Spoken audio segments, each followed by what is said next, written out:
દુઃખદ વાત છે, કહી શકાય એવી વાત નથી.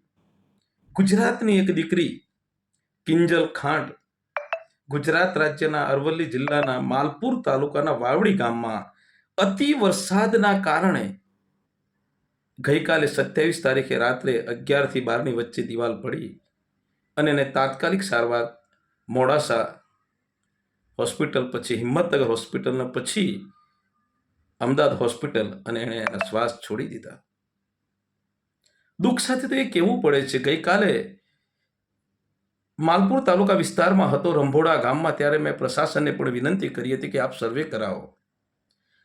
ગુજરાત રાજ્યના દેશની આઝાદીના 75 વર્ષ પછી આ અરવલ્લી જિલ્લો અને એમાં માલપુર અને મેઘરજ વિસ્તાર, એક એક ગામમાં 200 મકાન કાચા મકાન છે. આજે વાતચીત થઈ 28 તારીખે. મને એક જાગૃત સેવાભાવી દિલીપસિંહે મને વાત કરી કે આવી દીકરીનું મૃત્યુ થયું છે. મેં તાત્કાલિક ત્યાંના જાગૃત નાગરિકને 10 ને 5 કલાકે મેં વાત કરી. આજે 10 ને 7 કલાકે માન્ય તાલુકા વિકાસ અધિકારી શ્રીને વાત કરી, નાયબ તાલુકા વિકાસ અધિકારી શ્રીને. માન્ય મામલતદાર સાહેબનો ફોન બંધ આવતો હતો, એંગેજ આવતો હતો, સતત એંગેજ આવતો હતો. 10 ને 10 માન્ય અરવલ્લી જિલ્લાના માન્ય કલેક્ટર સાહેબ સાથે વાતચીત થઈ કે આવી કોઈ ઘટના બની છે, ત્યારે એમણે કીધું કે આ એક દીકરી દિવાલ પડવાથી એનું અવસાન થયું છે અને પોસ્ટમોર્ટમ એ બધી વિધિ બાકી છે. તાત્કાલિક 10 ને 19 તેના સ્થાનિક જે તાલુકા વિકાસ અધિકારી શ્રીએ વાત કરી એ મુજબ એ દીકરીનું પોસ્ટમોર્ટમ થયું અમદાવાદ ખાતે અને એની દફન વિધિ પૂરી થઈ ગઈ. કેટલી દુઃખદ બાબત છે. આ બધા કર્મચારીઓને 10 મિનિટમાં ખબર પડી. પણ માલપુર તાલુકાનું રંભોડા ગામ, એમાં 150 મકાન કાચા મકાન છે. ત્યાંના સરપંચશ્રી અને નવા તલાટી કમ મંત્રીશ્રીના એવા મુજબ મેઘરજ તાલુકાના ઈપલોડા ગામમાં 150 થી 200 મકાન વચ્ચે કાચા મકાન છે. અને વાવડી ગામમાં પણ 150 મકાન કાચા છે. આ સરપંચશ્રી કહી રહ્યા છે. તેના દુઃખ કહેવું પડે છે કે આઝાદીના 75 વર્ષ પછી પણ આટલા કાચા મકાન. પ્રશાસન ને કદાચ જાણ હોય પણ ખરી, જાણ ના પણ હોય, પણ શાસન શું કરી રહ્યું છે? ચૂંટાયેલા પ્રતિનિધિઓ, તાલુકા સદસ્યશ્રીઓ, જિલ્લા સદસ્યશ્રીઓ, માન્ય ધારાસભ્યશ્રીઓ, માન્ય સંસદ સભ્યશ્રીઓ અને એ મોડાસા તાલુકાના તો મંત્રીશ્રી છે. તો આટલા વર્ષો પછી આટલા કાચા મકાન. 2022માં હું બાયડ માલપુર વિધાનસભાનો ઉમેદવાર હતો. મેં ગામે ગામ ફર્યો હતો. એ વખતે પ્રશાસનને કહ્યું હતું કે આ કાચા મકાન છે. આજે 2023 થઈ. માન્ય મામલતદાર સાહેબનો ફોન એંગેજ આવતો હતો એટલે માન્ય તાલુકા વિકાસ અધિકારી સાહેબને વાત કરી, નાયબ વિકાસ અધિકારી સાહેબને પણ વાત કરી. એમણે કીધું કે 10-15 દિવસ થયા છે સર્વે કરાવવાના, અને તાલુકા વિકાસ અધિકારી સાહેબ શ્રીએ કીધું કે મહિનો થયો છે. હવે અતિ વરસાદ તો થવાની આગાહી હતી જ, પણ જો ત્યાં શાસને અને પ્રશાસનના પ્રતિનિધિઓએ ધ્યાન રાખ્યું હોત તો અહીંયા સૌથી વધારે ઠાકોર સમાજની વસ્તી વસે છે, ઓબીસી સમાજની.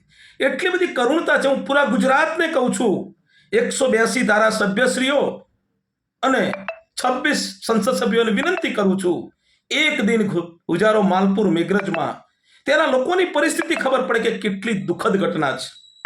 જે રીતે કાલા જાદુ નો કાયદો બન્યો, બિલ પસાર થયું, કાયદો બન્યો, છતાં પણ કહેવામાં આવે છે કે ડોક્ટર કરતા ભુવામાં પણ તમે શ્રદ્ધા વધારે રાખજો. આ વિસ્તારમાં ઘણા ભુવા વ્યસન મુક્તિનું પણ કામ કરે છે. પણ પરિસ્થિતિ એ દુઃખદ થાય છે કે આ વિસ્તારની આવી કરુણ પરિસ્થિતિ. સરકાર કહે છે કે વિકાસ વિકાસ વિકાસ. આ કેટલી દુઃખદ ઘટના છે. ખરેખર તાત્કાલિક, ભલે દફન વિધિ થઈ હોય, ગુજરાતના મુખ્યમંત્રીશ્રીએ ત્યાં તાત્કાલિક ત્યાં તપાસ કરવી જોઈએ મેઘરજની અંદર.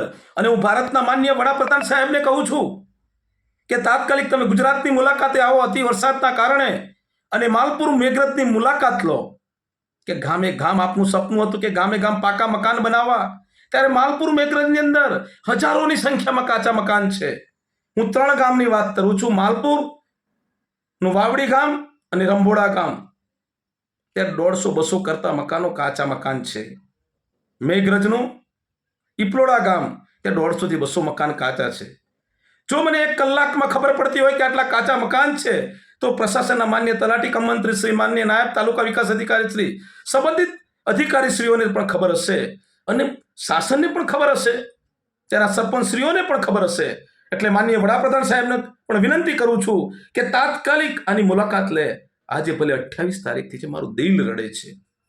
24 કલાક પહેલા એક દીકરીએ પોતાનો જીવ ગુમાવી દીધો.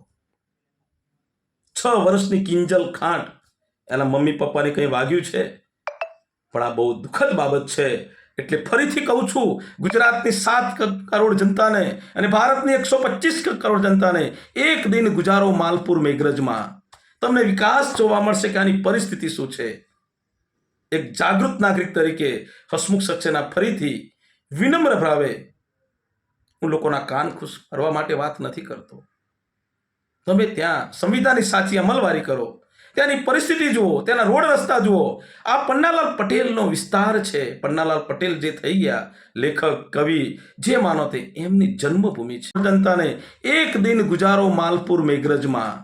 તમને વિકાસ જોવા મળશે કે આની પરિસ્થિતિ શું છે. એક જાગૃત નાગરિક તરીકે હસમુખ સક્સેના ફરીથી વિનમ્ર ભાવે હું લોકોના કાન ખુશ કરવા માટે વાત નથી કરતો. તમે ત્યાં સંવિધાનની સાચી અમલવારી કરો, ત્યાંની પરિસ્થિતિ જુઓ, ત્યાંના રોડ રસ્તા જુઓ. આ પન્નાલાલ પટેલનો વિસ્તાર છે. પન્નાલાલ પટેલ જે થઈ ગયા, લેખક, કવિ, જે માનો તે, એમની જન્મભૂમિ છે.